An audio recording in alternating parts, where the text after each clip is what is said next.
Hey guys, what's going on? It's King Clutch here, and today, guys, we're back in the NBA 2K20. I hope you guys are all having a great day and everything's going well for you guys. Today, what we're going to do is I'm going to be showing you guys how to build Jimmy Butler here in NBA 2K20. Now, real quick, before I get into this, I want to apologize for there being no video yesterday. This is going to be a shooting guard. Hand, it doesn't matter. Jersey number, I did 22, but you can, again, do whatever you'd like. So, if you guys know Jimmy Butler, he's, he plays for the Heat now. He played for the Sixers. He played for the T-Wolves, and then he started his career with the Bulls. Overall, he reminds me of a player. He has that, Mamba, Kobe-like mentality of it's either you're going to try and win or we're not playing at all. I'm not playing with you guys. It's similar to almost how Westbrook plays. I feel like he has that Kobe, Michael Jordan mentality of if you're not going to play hard, I'm not going to play with you guys, so let's not play at all. Now, in the game, guys, Jimmy Butler is listed as a two-way slasher. So how you can build that is you can either go with this pie chart here, which is the slashing in the defending pie chart, which is a good pie chart. But what I'm going to do, I feel like there's a better pie chart to get that, and it's this one here. With this playmaking and defending pie chart, you still get really good slashing attributes. You get 87 driving dunks with this build. So overall, I feel like this is a little bit better because really this is like a hidden pie chart. This is like the best pie chart this year. I feel like everyone pretty much knows that this defending and playmaking pie chart is probably the best overall pie chart in the game. But this way you can still finish, you can play make, and you can defend. So we're going to go with that. Now when it comes to his physical profile, I wouldn't say go pure speed. To me, when I see Jimmy Butler, I don't think of someone who is just like extremely fast. That's just my opinion. He's not like the first guy that comes to me when I think of, oh, he's extremely quick. You could argue for this one here, mainly the vertical and the speed though, but what I'm going to do is I'm going to go with the balanced pie chart. Your speed only goes down by 3, but your strength goes up by a 13. Your vertical goes down by 7, it looks like. But overall, I feel like this balanced pie chart, this reminds me more of Jimmy Butler because he is able to post up, he's decently strong. So I feel like this balanced pie chart fits him a little bit better than any of the other ones, but again, that's more personal preference of what you feel like what would be better for your build. Now, when it comes to these attributes, I'm going to max out this close shot, this driving layup, this driving dunk, and then I'm going to take this standing dunk up to a 32 to give us 11 finishing badges there. I'm going to max out this mid-range shot, this three-point, the free throw, and the post fade. I'm going to take this post fade down to, it looks like a 70, that still give us 10 shooting badges. And I'm going to max out my perimeter D, my lateral quickness, my steal, and then my defensive rebound.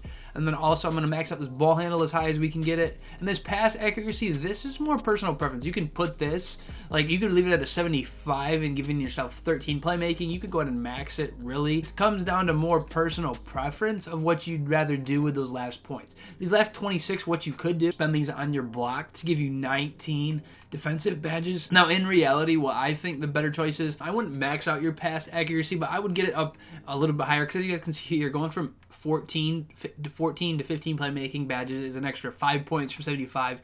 Then going to 16 is 2 more, so that's 7. So that way you're at an 82, but to get any higher, you can get up to a 17 by going to an 84, which is 9 higher. So I feel like that's worth it. And then with these last points, what you can do is if you'd want, you could almost put these on finishing, but I probably wouldn't do that. You could almost put them here. Again, I probably won't put them on post moves. What I'm going to do is I'm going to put them on block. But you can see if you can tweak this a little bit and see if you can possibly get 19.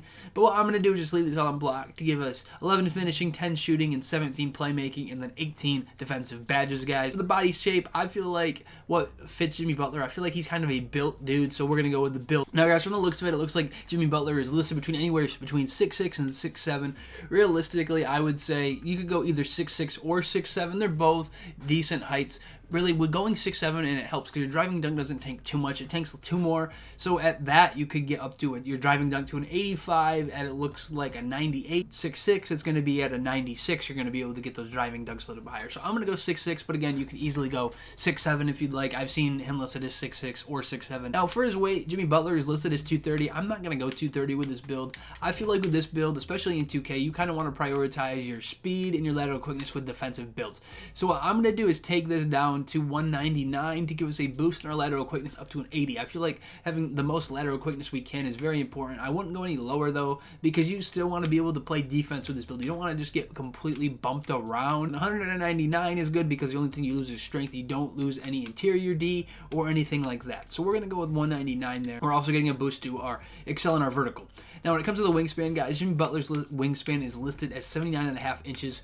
So that would be anything in between here, the 79 or the 79.9. Now, realistically, either of these are good. I'm going to go with the 79, though, just for the fact that we get another boost in strength. We lose one more to our block, but I feel like that 61 to 60 block doesn't make much of a difference. The steal, I feel like, is more important. We don't lose anything else there. This, we gain a three-point shot, and we gain a strength. So by going 79, I feel like that's more beneficial than 79.9. But either way, you can do whatever you'd like. Now, Jimmy Butler, really, I feel like if you want more of a defensive build, I'd leave it in the middle. But we're going to go 79 inches even. But really, if you want to go more defense, I would leave it at this 82.7. Now we get these 4 takeover options. We get playmaking, slashing, lockdown, and defensive and shot creating. Now, realistically, I feel like with this build, there's 2 that are prioritized, the ones that you're probably going to pick from, and that's either lock or slashing.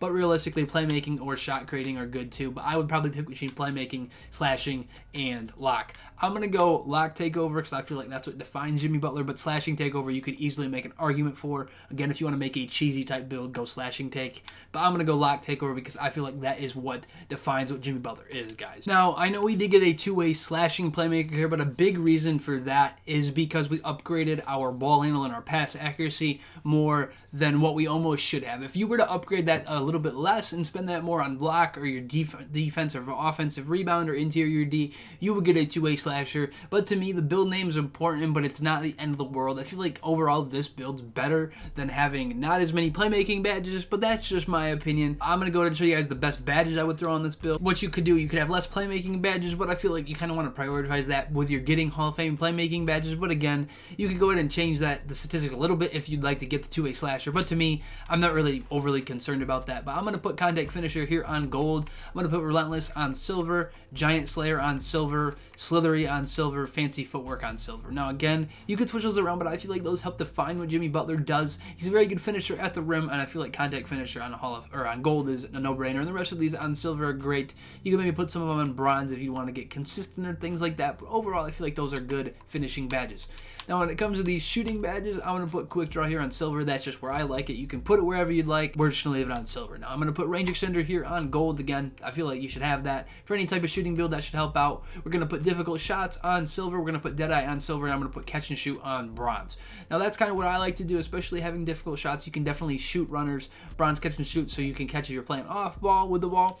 And then deadeye, again, just to help with any type of shot you're doing. Range extender to help hit from deep. This is what I would do for those shooting badges, guys. Now, when it comes to these playmaking badges, I want to put handles for days on gold. Again, for any type of build you're going to be dribbling at all, I feel like that is a necessity. We're going to put quick first step on gold and space creator on gold as well. Now, I'm also going to add downhill on bronze. I feel like Jimmy Butler should have downhill. He's pretty quick in transition, so again, that's something I'd like to see him have. Now, I'm going to actually put that up silver, but again, you could leave that wherever you'd like. Then I'm going to add unpluckable tight handles and stop and go all on bronze, and then tight handles there up to gold. But you could do whatever you'd like. Again, these are just kind of preferences of what I kind of like, but I feel like this could help you create a good Jimmy Butler build. These defensive badges, I'm going to put Intimidator on Hall of Fame. Now, I feel like the defensive way is how Jimmy Butler kind of came about. That's kind of his main forte. That's his thing that has turned him into the player he is. So we're going to put Intimidator there on Hall of Fame. I'm going to put Interceptor on silver and then Clamps here on Hall of Fame. Jimmy Butler's a very good perimeter defender, so we're going to add that on there. I'm going to put Pickpocket on silver, Pick Dodger on silver. And now really, you could put Pick Dodger on bronze if you'd like, and then add Off-Ball Pest. I feel like that's another good option. Then with these last 4, I'm going to put Rim Protector here on silver, and then Chase Down on silver. I feel like these badges help define how Jimmy Butler actually plays, guys. But this is how I would build the Jimmy Butler build here in NBA 2K20. You know, help presents how Jimmy Butler actually plays, guys. But anyways, it's been King Clutch here. Hopefully you guys enjoyed the video. Anyways, have a great rest of your day, and peace out, guys. Thanks.